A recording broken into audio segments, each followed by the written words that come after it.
क्या कभी ऐसा महसूस हुआ है कि दिल खाली खाली सा है, नमाज में दिल नहीं लगता, कुरान समझ नहीं आता, गुनाह से बचना मुश्किल लगता है? तो दोस्तों, ये ईमान की कमजोरी की अलामत है। लेकिन फिक्र ना करो, आज हम ईमान को दोबारा मजबूत बनाने के 10 ताकतवर नुकात बताएंगे। तो चलो शुरू करते हैं। नंबर 1, नेक सोबत इख्तियार करो। तुम वो बन जाते हो जिसके साथ रहते हो। नेक लोगों के साथ बैठो, मस्जिदों में वक्त गुजारो और ऐसे दोस्त चुनो जो तुम्हें अल्लाह की याद दिलाएं। सूरह तौबा में अल्लाह ताला फरमाते हैं, अल्लाह से डरो और सच्चों के साथ हो जाओ। नबी करीम सल्लल्लाहु अलैहि वसल्लम ने फरमाया, आदमी अपने दोस्त के दीन पर होता है, बस तुम में से हर शख्स देखे कि वो किस से दोस्ती करता है। नंबर 2, नमाज को मजबूती से पकड़ो। नमाज सिर्फ फरीजा नहीं है, ये तुम्हारे दिल का जीपीएस है। अगर भटक गए हो तो नमाज से वापस आ सकते हो। कुरान में अल्लाह ताला फरमाते हैं, नमाज बेहयाई और बुरे कामों से रोकती है। नंबर 3, कुरान को समझकर पढ़ो। कुरान की सिर्फ तलावत ना करो, बल्कि उसे समझकर पढ़ो। जब आयत दिल पर उतरती हैं तो इंसान बदल जाता है। कुरान कहता है, हमने ये किताब बरकत वाली नाजिल की ताकि तुम गौर व फिक्र करो। नंबर 4, तन्हाई में रब से बात करो। अकेला वक्त हो, आंखें भीग चुकी हों, तो बस दुआ कर लो, क्योंकि वो हमेशा सुन रहा है। कुरान में अल्लाह ताला फरमाते हैं, मुझे पुकारो, मैं तुम्हारी दुआ कबूल करूंगा। नंबर 5, सोशल मीडिया को नेकी का जरिया बनाओ। गुनाह फैलाना आसान है, लेकिन नेकी फैलाना भी तुम्हारे हाथ में है।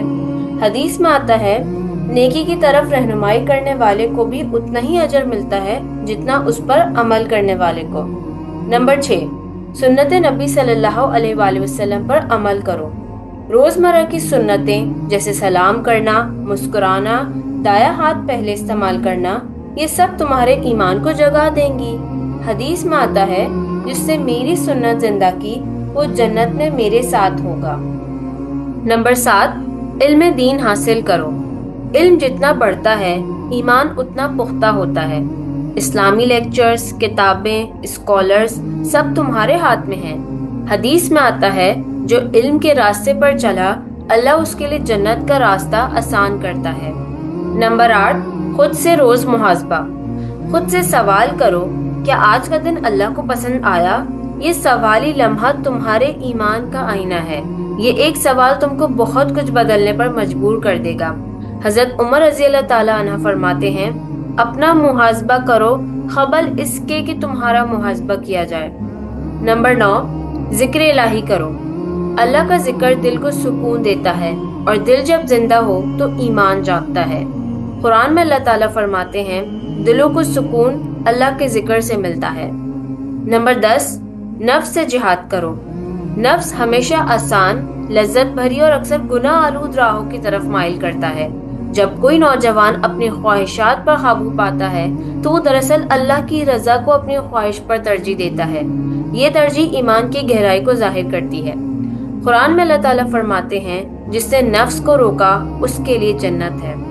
तो दोस्तों, ईमान कोई एकदम हासिल होने वाली चीज नहीं, ये रोजाना की कोशिश, सोबत, इल्म और अल्लाह से ताल्लुक का नाम है।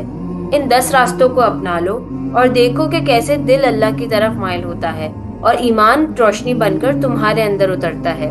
अगर वीडियो अच्छी लगे तो लाइक करो, शेयर करो और सब्सक्राइब जरूर करो, ताकि ये पैगाम हर नौजवान तक पहुंचे।